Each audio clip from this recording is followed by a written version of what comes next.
Good morning, everyone, or good afternoon, wherever you are located in the world. Welcome to the Global Forum for Responsible Recruitment, to the empowerment session. Today, this session is going to be looking at a holistic approach to migrant empowerment and protection. Thank you very much for joining us, and I hope you can hear us loud and clear.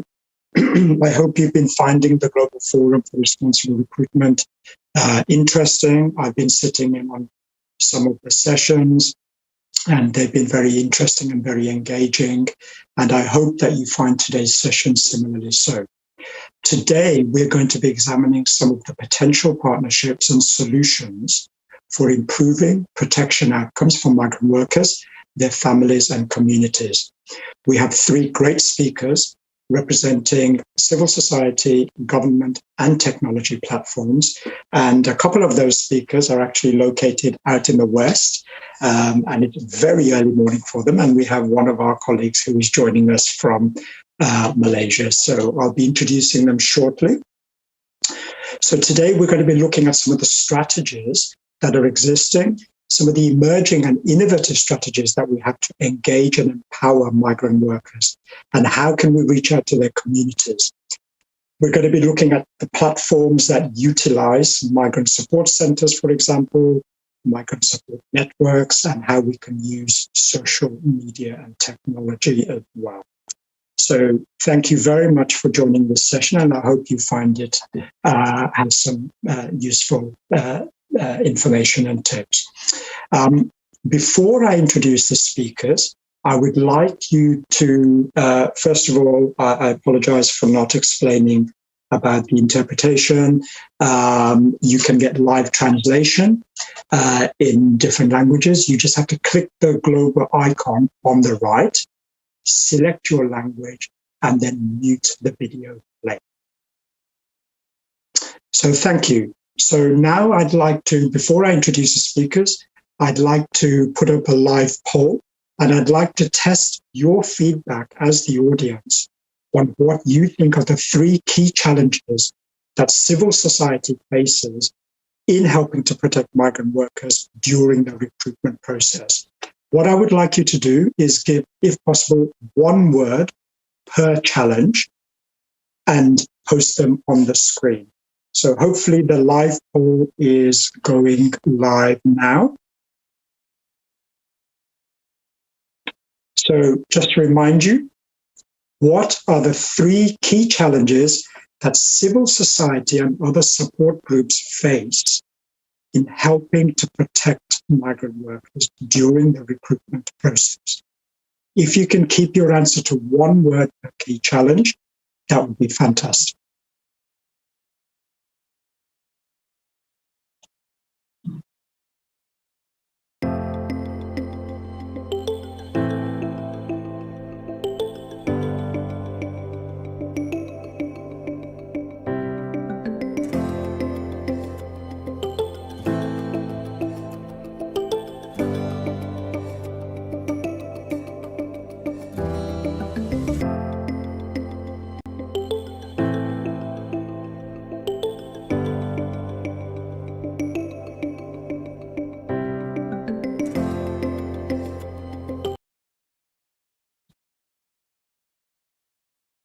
Okay, so I think the poll has now closed, and we will be looking at the answers shortly. And I'm going to wait for those answers to come up. Okay, there we go. So I have capacity. So presumably we're talking about the capacity of civil society networks to be able to assist migrant workers. Oh, questions are still coming in. We have information. We have resources as a particular challenge. We have the cross-border element. Now, that's very interesting. So as civil society, how do they deal with the cross-border element of recruitment challenges? We have a fear of speaking up. So how do we ensure that we can engage migrant workers and ensure that we are reaching out to them?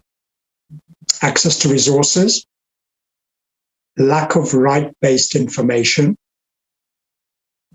So those the three big ones that I'm seeing is the cross-border element, the transnational element of recruitment, and how do we address that challenge, capacity issues of civil society networks, and I suppose linked to that is resources. So that's very interesting to hear that. And also we've got up there intermediaries and lack of information, lack of right-based information. Okay, great. So that gives us an idea of some of the key challenges that you as the audience has posed to us. Can I now take this opportunity to introduce our three speakers? We have Francesca McConnell, who is joining us from Canada, and she works with the Temporary Foreign Worker Program. She's a policy analyst at the Department of Employment and Social Development Canada for the Government of Canada. So welcome, Francesca. Francesca, I understand, has been working as a public servant for almost 15 years with the Government of Canada in a variety of areas. She is currently focused on applying a worker protection lens to government programs, as well as being the lead analyst in working with community organizations. And Francesca, I understand that you've been setting up a migrant worker support network pilot, which will be great to hear about, to see how you can support vulnerable migrant workers who may be experiencing abuse. Secondly, can I welcome Sumitha? Sumitha Shaanthinni Kishna is a chairperson of Migrant Forum in Asia. Sumitha is an advocate and a solicitor and was called to the Malaysian bar in 2005. And Sumitha, I understand you're a qualified mediator on the mediators panel of the Bar Council for the Bar Council Malaysian Mediation Centre. You're also the director of Our Journey, which is an NGO platform advocating for international standards and norms to be applied to foreign nationals. As I've mentioned already, you're the chairperson of Migrant Forum in Asia, a very powerful civil society organization which has contributed to the global debate on migrant worker protection. And Migrant Forum Asia is primarily a regional network with membership in 18 countries, I understand, across the Middle East and Asia, advocating for protection. And finally, last but not least, I'd like to welcome Antoine. Antoine Heuty is the chief executive and the founder of Ulula. Ulula is a software and analytics platform. I see you're smiling there. I hope I pronounced it correctly. And this software platform creates more transparent, is designed to create more transparent and responsible supply chains. Ulula uses simple mobile phone technology to reach out to workers anonymously and to get their feedback and provide alerts and key information. Antoine, I understand you've held senior positions within the UNDP, the United Nations Development Programme, and the Natural Resource Governance Institute. And having said all that, quickly from my side, I work with IOM, the International Organization for Migration. I'm based in London. I was previously based in Geneva as a senior specialist on labour mobility, and I'm currently running a worker protection programme which is funded by the FCDO, formerly known as DFID, in North Africa and West Africa. So without further ado, I would like to go to our speakers, and I would like to come to you, Sumitha, first.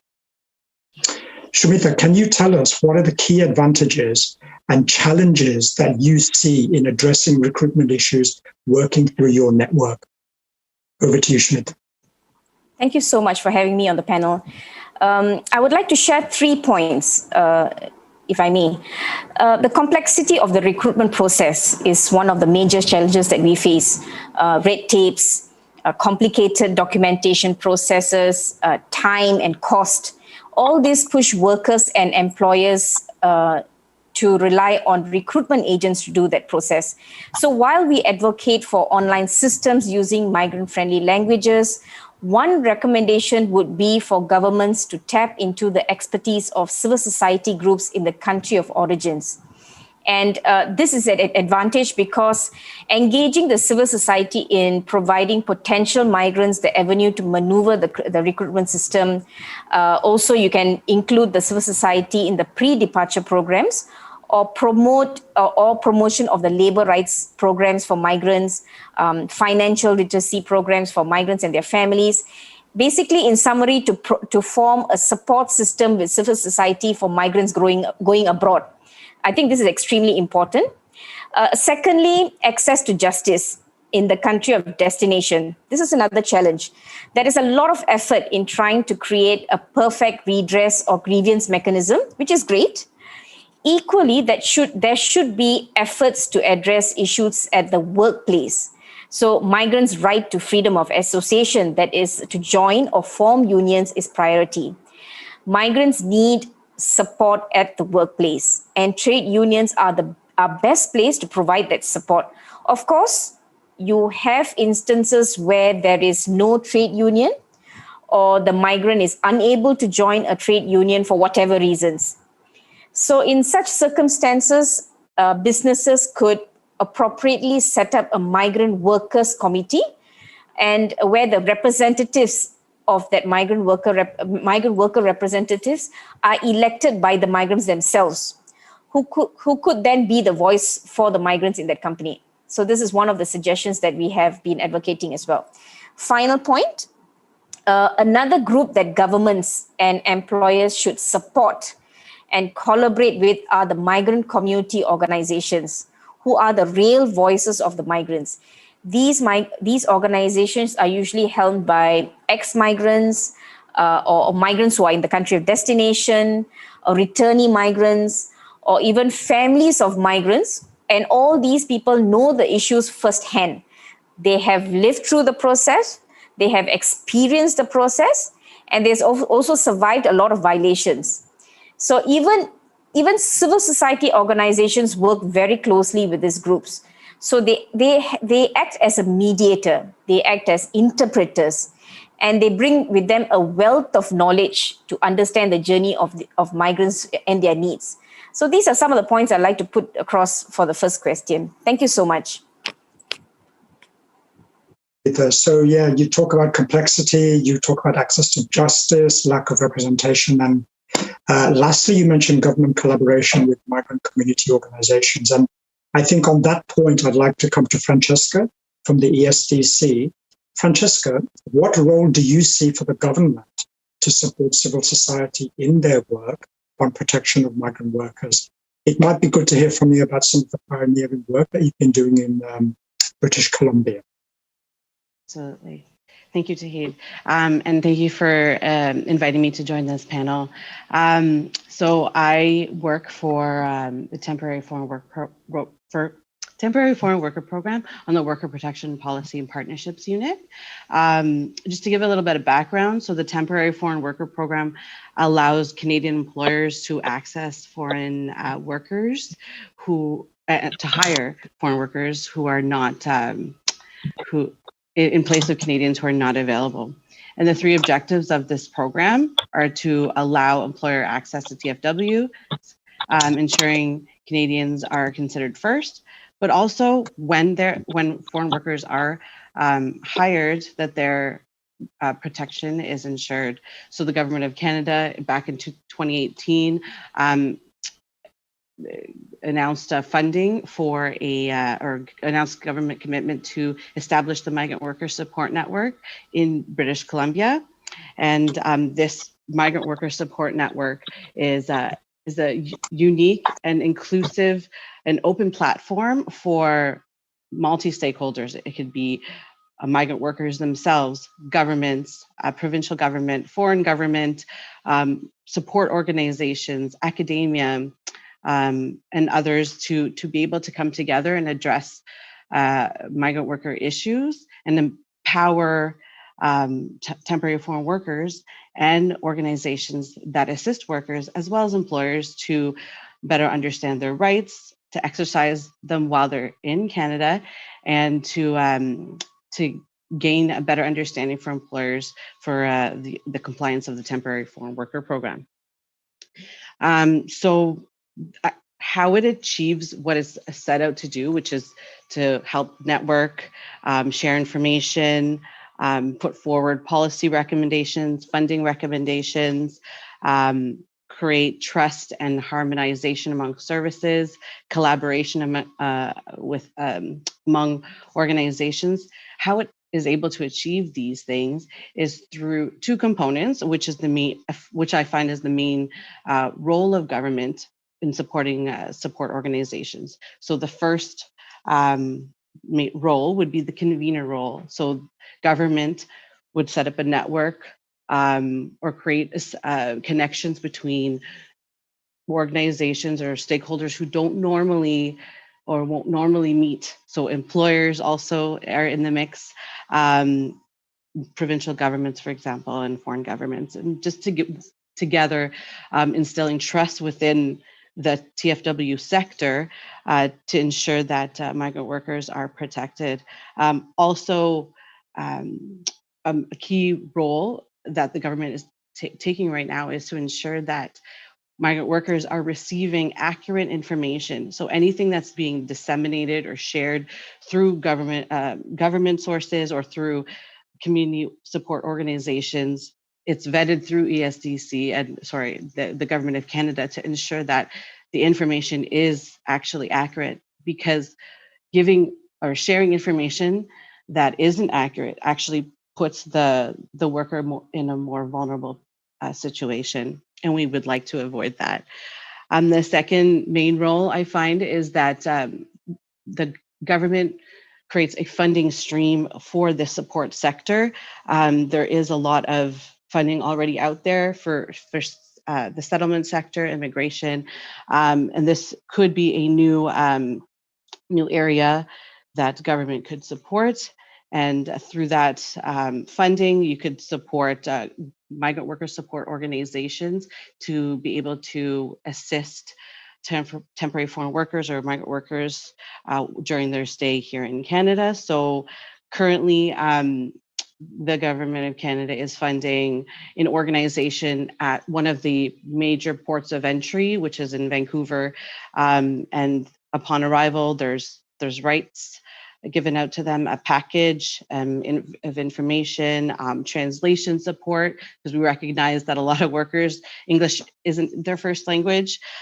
So that's somewhere we would definitely call on for support.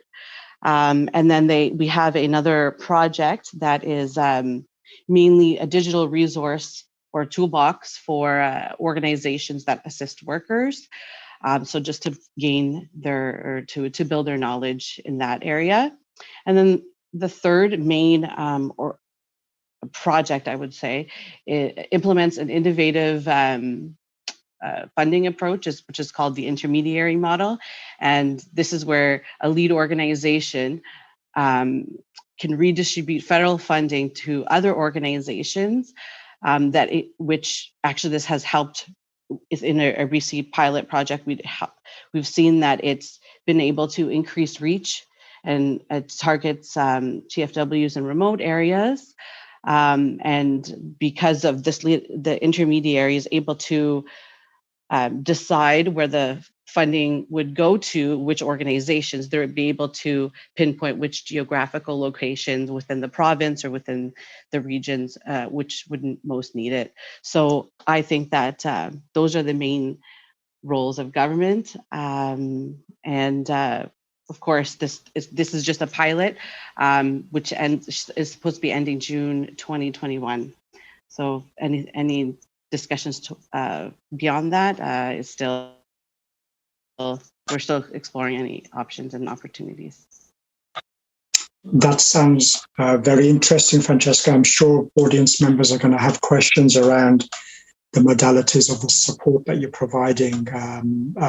Certainly there are some great ideas you talk about there, and also some questions in terms of, the type of organizations that you're supporting. And you also tackle one of the issues that was flagged in the word pool around access to resources and capacity issues. I'd like to go to Antoine now. Hi, Antoine. And Antoine, just to remind you, is the founder and chief exec of Ulula, which is a technology platform. Antoine, what in your mind does good technology bring to worker engagement and protection? And what things do we need to be mindful of? Hi, and greetings from New York, where I guess I'm proving that it's a city that never sleeps. In the context of migrant workers, I think the technology offers practical opportunities to address some of the challenges that were highlighted in the poll today. Such as cross-border challenges, anonymity, access to resources. So, in practice, to simplify, technology can do three things when it comes to supporting, protecting migrant workers. One is that it enables migrant workers to provide feedback on their labor conditions through questionnaires, surveys, etc.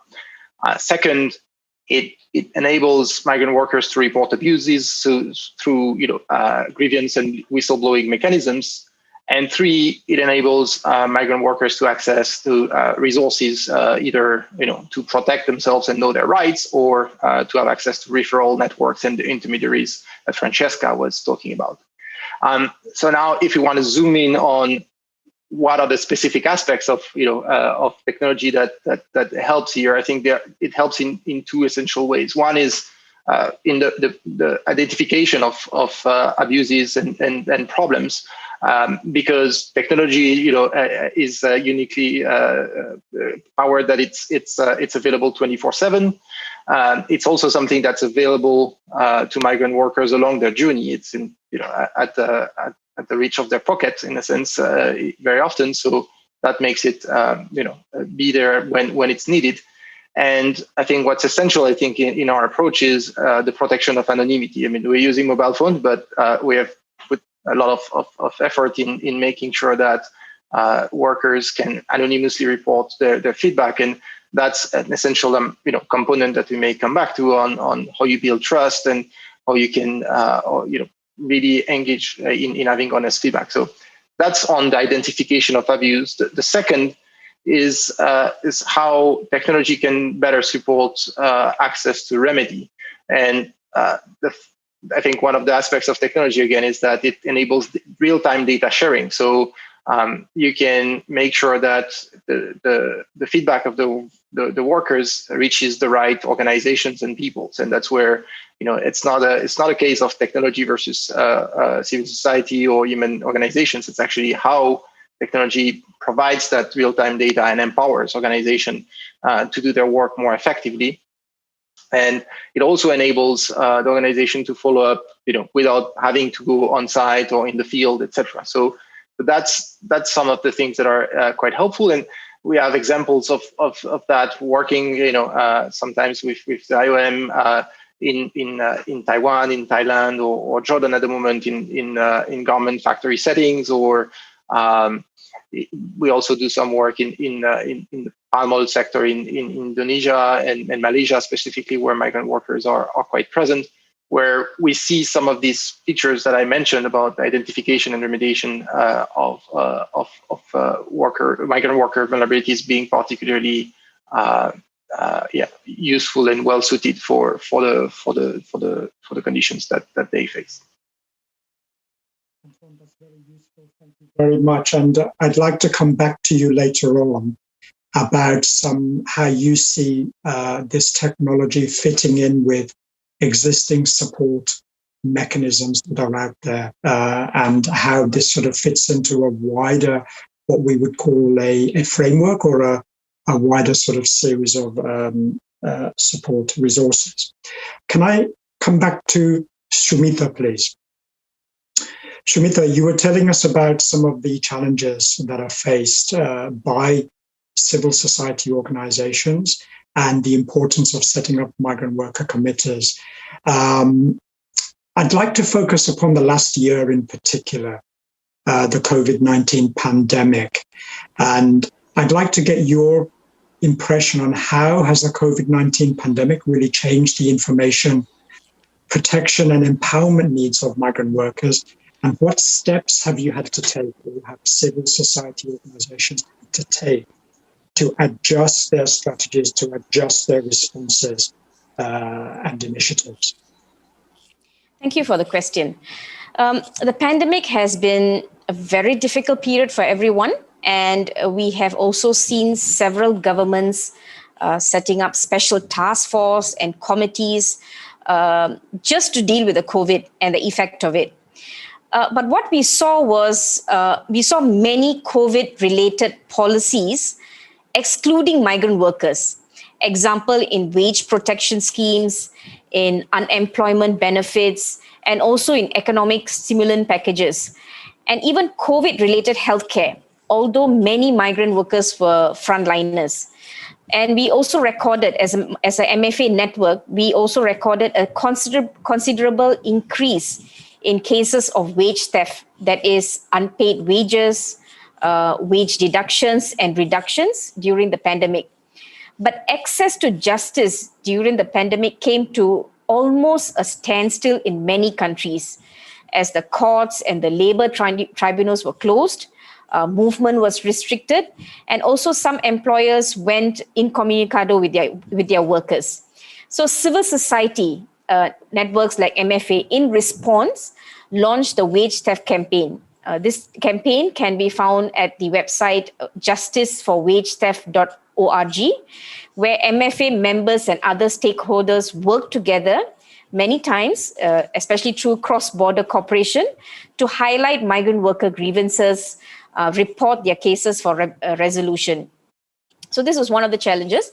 And of course, we had an additional challenge, especially where some countries still saw it fit to detain migrants despite pandemic ravaging the country. And I would point to my own country, which carried on detaining migrants during the pandemic. And I thought that was extremely irresponsible behavior for a country that was seeing a large number of COVID cases. So in terms of information, while we did see some policies and directives that were helpful to migrants, example on food aid, the information dissemination was not efficient and effective because the authorities confined themselves to using the print media or their own websites or messages in the news. And they disseminated information in the country's national languages. So these were communication channels, which was what governments were comfortable with. But this was not really a whole society approach. So civil society and other stakeholders then took it upon themselves to translate these messages in the various migrant languages and disseminate the same through social media platforms, voice messages, video messages to migrant groups in the country of destination and origin. And this is how we kept migrants informed of the pandemic. Let's talk about empowerment. So despite the restriction in movement, which was a major hurdle for empowerment of workers, civil society in country of destination and origin was also able to reach out to the migrants and their families to provide food aid and other essentials with the assistance of migrant community organizations and the embassies in the country of destination. We used the opportunity that came with this because workers were staying at home. And we used the opportunity to impart knowledge on labor rights and also forming community groups in their locality for support. We used the social media platforms such as Facebook, WhatsApp, Instagram, and other apps. And I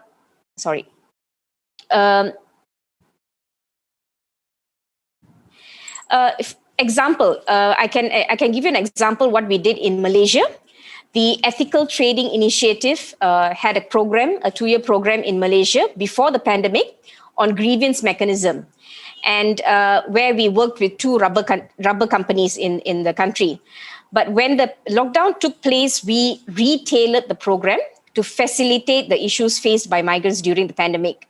So in response, we launched an app called the Just Good Work Malaysia, JGW Malaysia, which provided a platform for workers in Malaysia and also abroad on information relating to the recruitment process, the work environment in Malaysia, their rights, and also a helpline for workers who reach out for assistance. So the testing stage of this app has been completed and it can be now downloaded for a wider audience. So these were the initiatives that we did. Thank you so much. Sumitha, that sounds fascinating. And what sounds particularly concerning to me is the fact that the problems that migrant workers faced in general were only exacerbated by the COVID-19 pandemic. So you talk about a lack of access to justice. Now, I know you can speak at a wider context, I think, in various countries, but this general problem in access to justice and remedy, especially through court systems, what do you see as the sort of resolution to that, particularly as the COVID-19 pandemic continues? I think the problem we had, maybe I can just give an example that what we had in Malaysia was the courts having to close down, and not having the facility or not having the facility for online, cases to be held. Even if we had an online system thereafter, it was not accessible to the workers. So I think this was one of the major issues that the courts and the authorities didn't take into consideration, because workers didn't really have access to internet or didn't have access to a proper place where they could access an online internet. So this was not, so even if they had this kind of assistance, I think it didn't really address the real problems that the migrant was facing on the ground. And many a time the migrants left the country without any resolution, because they didn't have access to a lot of the mechanisms that were in place. So, yeah. Mentioned the wage theft campaign, and it'll be good after this chat if we can post the wage theft campaign website that you refer to, and also the Just Good Work Malaysia app, which sounds like some very innovative strategies that you put forward from MFA. Can I come to Francesca, please? And I'd like to ask you, Francesca, on dialogue and partnership. Often across jurisdictions and stakeholders, how are you creating a reliable safety net for migrant workers? Because we can see that there probably isn't a one-size-fits-all model that can fit in different jurisdictions. And what can we learn from recent efforts to build migrant support networks? How can these be leveraged in different contexts? Thank you, Tauhid. What we learned through the pilot is that workers are in all areas of the country, in remote areas. They're more isolated, alienated. They have less access to services and access to internet, as my counterpart had mentioned. But also their social connections are not as strong.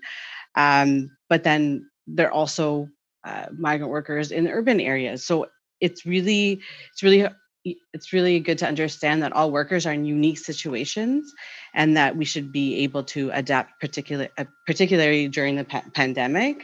In BC, we were able to test, kind of use it as a testing ground, and we had outreach support projects, such as visits on farms and migrant worker programs, bicycle programs, which enabled better transportation for workers with the supplying of bicycles, for example.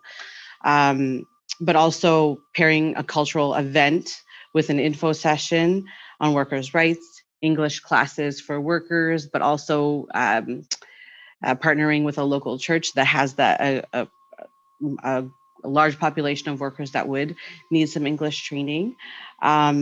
So there's that, but there's also a need to have ongoing dialogue through our networks, quarterly meetings. We are able to share the promising approaches and best practices amongst the organizations and TFW support sector in BC. But now with COVID, with the pandemic, we were able to adjust some of that. And this was all of our network focus was in BC, but with the pandemic, which exacerbated the vulnerability of workers, and we realized that workers are not just in BC, so we needed to act fast. So through through some of our learnings, we were able to implement the intermediary model, a funding model, throughout Canada. So we were able to support workers in most of Canada using that model. We were given additional funding to support workers in this regard. We understood that there's outbreaks, there's emergencies related to COVID. And I think what helped in it is the ongoing dialogue between organizations and government to discuss the specific needs, how to address these gaps, and how to better support workers in general, whether it be in normal terms or in the pandemic. So I really think that some of these things could be leveraged. The partnerships could be leveraged, the collaborations, the harmonization of services. I think this all lends to a good approach to worker protection. Francesca, can I just remind, excuse me, can I just remind the audience to post your questions in the chat, please, for the panelists? Francesca, can I just come back to you on a couple of the things that you were talking about? You talk about the Migrant Worker Support Network and providing funding for it. Did you have to start from scratch with the network in some places, or did you have existing migrant worker organizations that were already up and running in an ad hoc fashion, and you were really tapping into existing networks, or did you have to really try and build some of these from scratch? At the time, we really did have to build some of it from scratch. There were some organizations that don't necessarily have a mandate to support temporary foreign workers, so settlement organizations, for example, and we had a lot of those. So we, and through experience and time, they did off the side of their desk support temporary foreign workers, but we kind of leveraged that and used that opportunity to bring organizations together. But we also, I may have not mentioned it, but employers and employer representatives are part of the network as well. So they're at the table. Temporary foreign workers are also at the table. So we're really hoping to create a bottom-up kind of decision making. So through this network, so that any policy or funding recommendations that are put forth are being considered by government and provincial governments as well. So this is a very, I believe it's a holistic approach to worker protection. And yeah, so that's, I think that this is from scratch, but I think with the pilot here, we were able to adapt to the rest of Canada during COVID. And I think that's kind of the benefit from the Migrant Worker Support Network, because we've taken some of the learnings and we were able to apply it to the rest of Canada. So for example, there's airport services at the other major ports of entry. So at Calgary, Montreal Airport, now Toronto, and soon it'll be Halifax in the Atlantic. So I think that this definitely lends well to the differing contexts. Francesca. Can I come to Antoine, please? Antoine, what are some of the advantages and disadvantages in leveraging technology and social and other media to enhance migrant worker protection? And how would you leverage them to better effect in combination with some other approaches? So, for example, we've been hearing from Sumitha about the importance and from Francesca of some of these migrant networks, migrant resource centers, etc. Over to you, Antoine.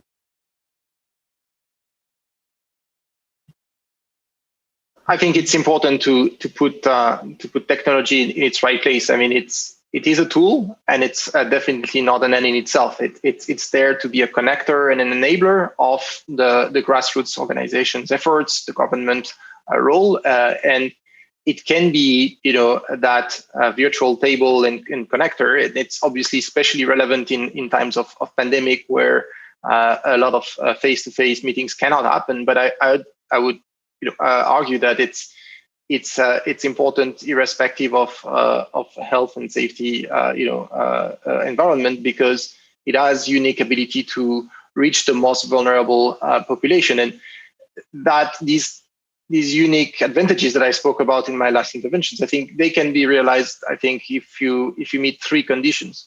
One is, I think, as Sumitha was saying, accessibility can be a challenge. So particularly when it comes to migrant workers. So we put a lot of effort in reaching workers that are offline. I mean, you said we are an app, but the app is actually really geared around the idea that you can engage workers through SMS, through interactive voice response, so just voice calls, etc., so that you can go beyond the digital divide of requiring a smartphone and requiring to have access to data plans, etc., which can be barriers to engagement. So, and in order to adapt to the local context, you need to. That means your technology toolbox needs to be really flexible. And second, you need to listen to migrant workers and their representative organizations to co-design with these very local aspects in mind. Otherwise, any amount of technology is going to fall flat on its face. The second, I think, that we find to be very important in realizing the benefits and overcoming some of the pitfalls of technology is to make sure that it's really a two-way conversation. It's not just about using technology to extract more information from migrant workers, but really to offer concrete, and tangible resources to them, either because you provide them, access to knowledge that is really, hands-on and give them access to referral organizations, support organizations, etc., or because you're just connecting them to what will provide practical answers to their challenges on a day-to-day basis. And I think the third is that technology doesn't do but can just reflect is these partnerships. I mean, we see our tool being quite impactful when you bring along not only bring along the civil society organizations, the IOM and governments of the world, but when you have a governance arrangement that provides the amount of transparency and access and control to worker and worker representatives, because that's when the conversation that technology can empower, these virtual tables that we can create can really become effective and can lead to more social dialogue, better protections, etc. So it's that's where we see technology playing a role as an enabler, but not as a silver bullet.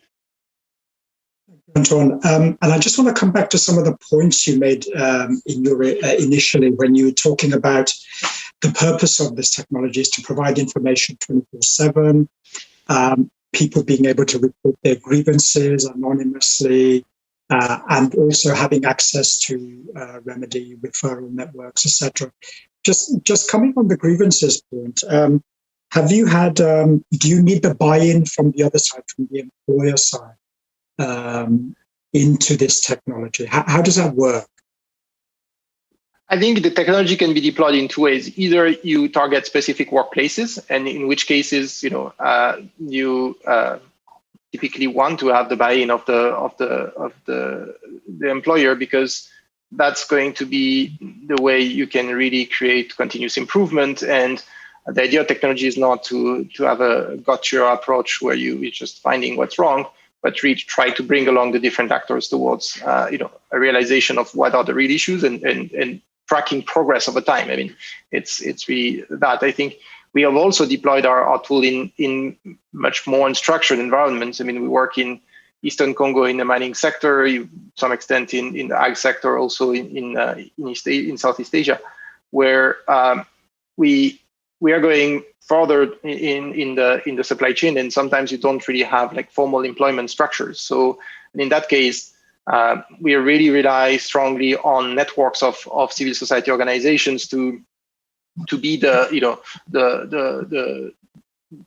voice and the awareness raisers around that, because the types of tools that we provide, I mean, that helps them have greater reach and greater ability to respond to the situations that they face. So that's how it can be, I think, deployed to respond to your question.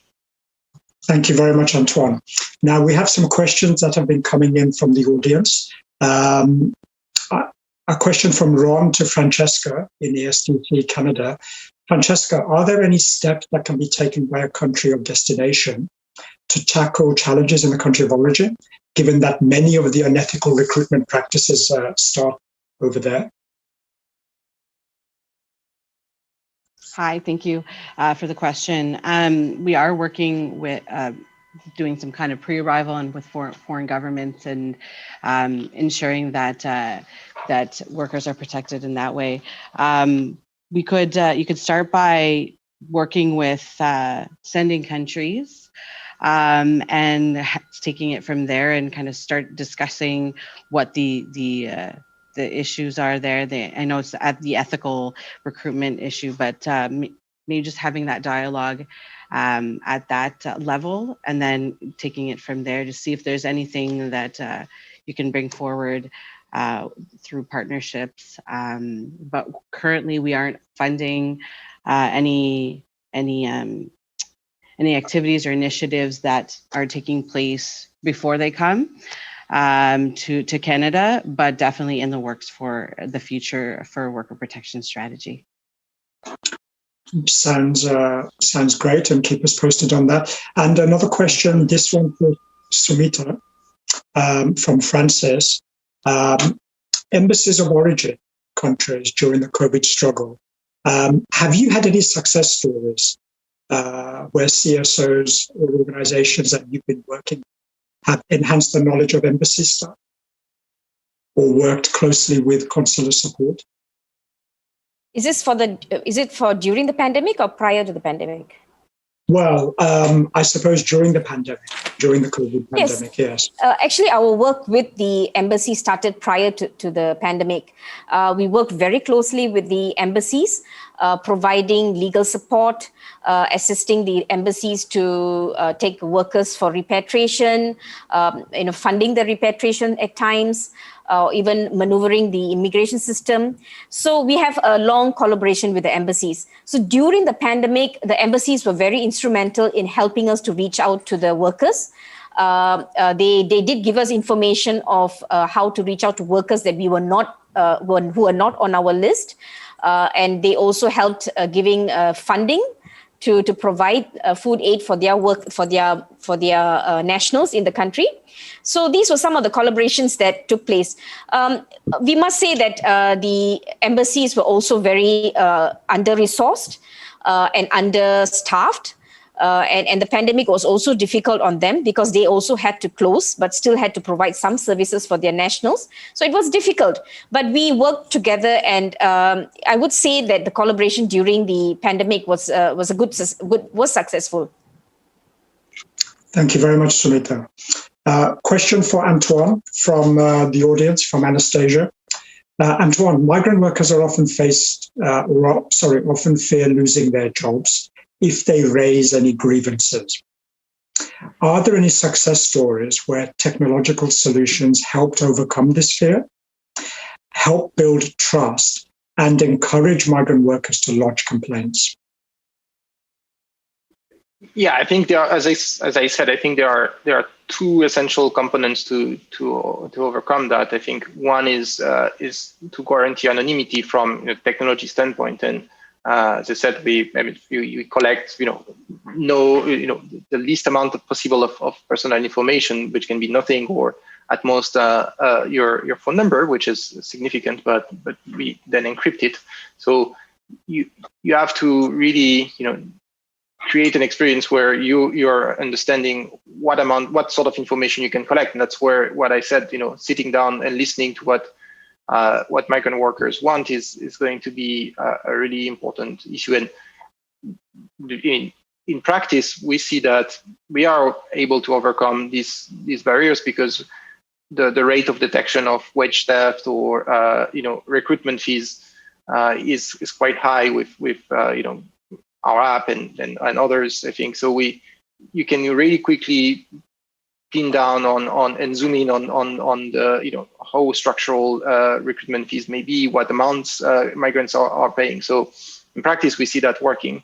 The second element that I think is really important is trust is, building trust is not just about, it's not a technical problem. I mean, it's, as I said, I explained, how in practice you can create anonymity, accessibility, etc. But if for this to work, you need also to partner with the organizations that have built their legitimacy over time, and so that's why the partnerships are essential. It's Ulula is we are just a tool, as I often say, and we are there to enhance the capacities of local or grassroots organization, not to substitute or do something else. So that's how we've also been able to accomplish more and to go further along, because we are providing our technical capacity to these organizations. And the third is you also need time. In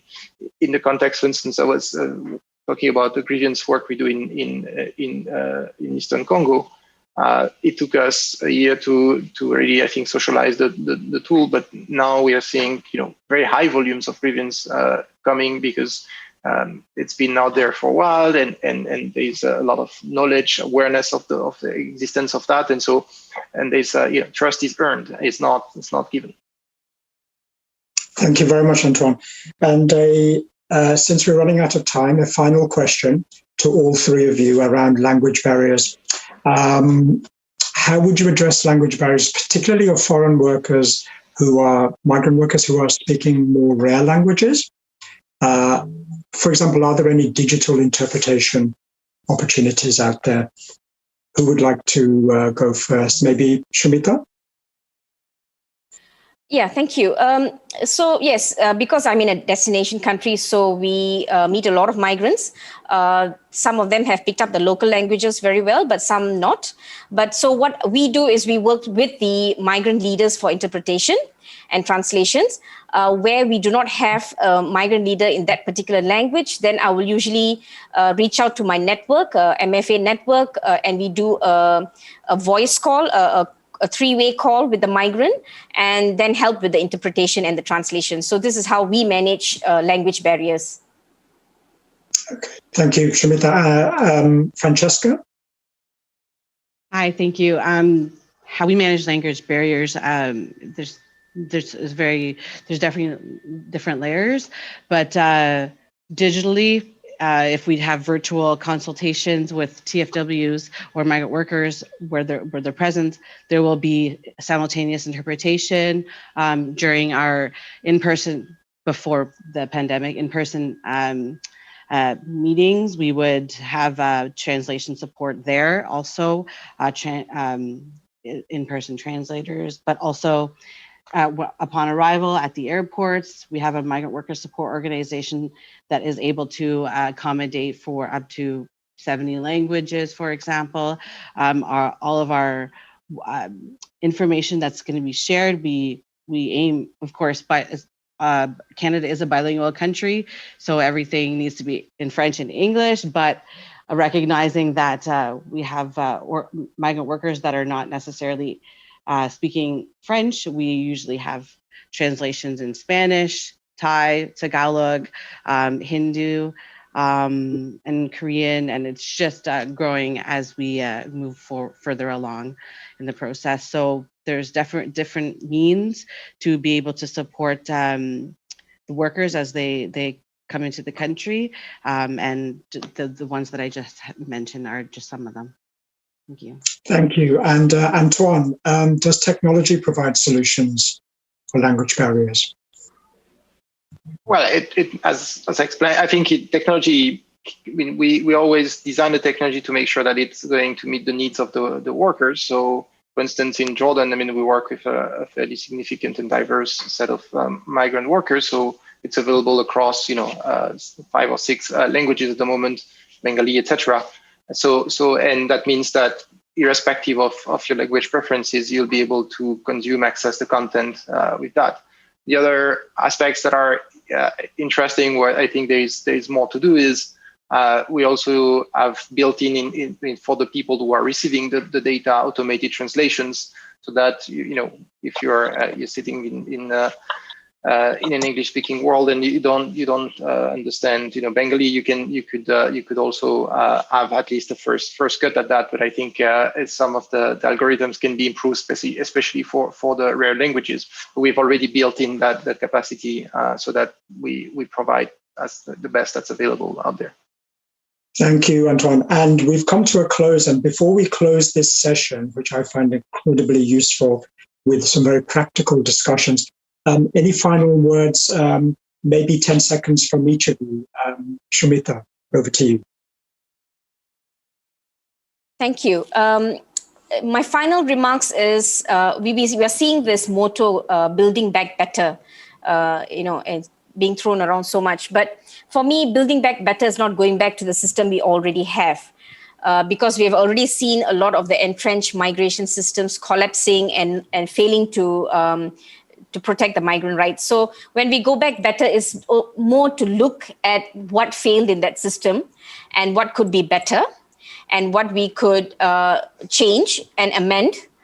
And also, I think for any system to work, there should be a collaboration with civil society, trade union, all stakeholders. I think this is something that a lot of governments have not taken on board, and collaboration is so important for a more society, a whole society approach, and also a whole government approach. Thank you. Absolutely. Thank you very much, Sumitha, for that.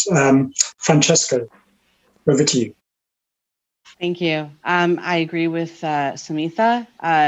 The Migrant Worker Support Network itself I believe, is not enough to empower TFWs to exercise their rights, but rather collaborations with other departments, organizations. The inspection process is important. For example, clear guidance to employers, so paying workers during quarantine. And then federal, provincial, and territorial collaboration is important. And then work with other departments, for example, such as the immigration department, and applying that worker protection lens to their policy development. I'd like to also add quickly that we also work with Service Canada, which they create a online reporting tool and a phone line for accepting tips for abuse and workers that have been that are at risk or have been abused by their employers. So these are the types of things that our team, the worker protection team, does. I think that it's grown over the past year, our mandate and our mission, but I definitely think that this all contributes to a holistic approach to worker protection in Canada and globally. Thank you very much, Francesca, for that. And Antoine, over to you for some final words. Sure. So very, very quickly, I think the two ideas would be that technology offers an opportunity or options to create more worker-centric, value chains and systems of protection. But for that potential to be realized, as my co-panelists have said, collaboration and cooperation is key, and technology can bring the right actors to the table, irrespective of where they sit and who they are. But that impetus needs to be there, and technologies will just help reflect that. That's great. Thank you. And yes, to save you all from, just to repeat it, what you all said, collaboration and cooperation is the theme. And I think that's been the theme throughout the Global Forum on Responsible Recruitment. And we've heard today about some really practical initiatives. So thank you very much to all the speakers. Sumitha, particularly, you were talking about some of the campaigns that you've set up around wage theft. Francesca, from you've set up digital resources and the capacity building that you've been doing with migrant support networks. And Antoine, also the importance of technology as part of the wider ecosystem of support. So thank you very much. On that note, I'd like to thank all three speakers from Canada, USA, and Malaysia, and myself from London. And I hope that was very useful for the audience. Thank you very much to the audience for your questions and for participating in this. Thank you.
you.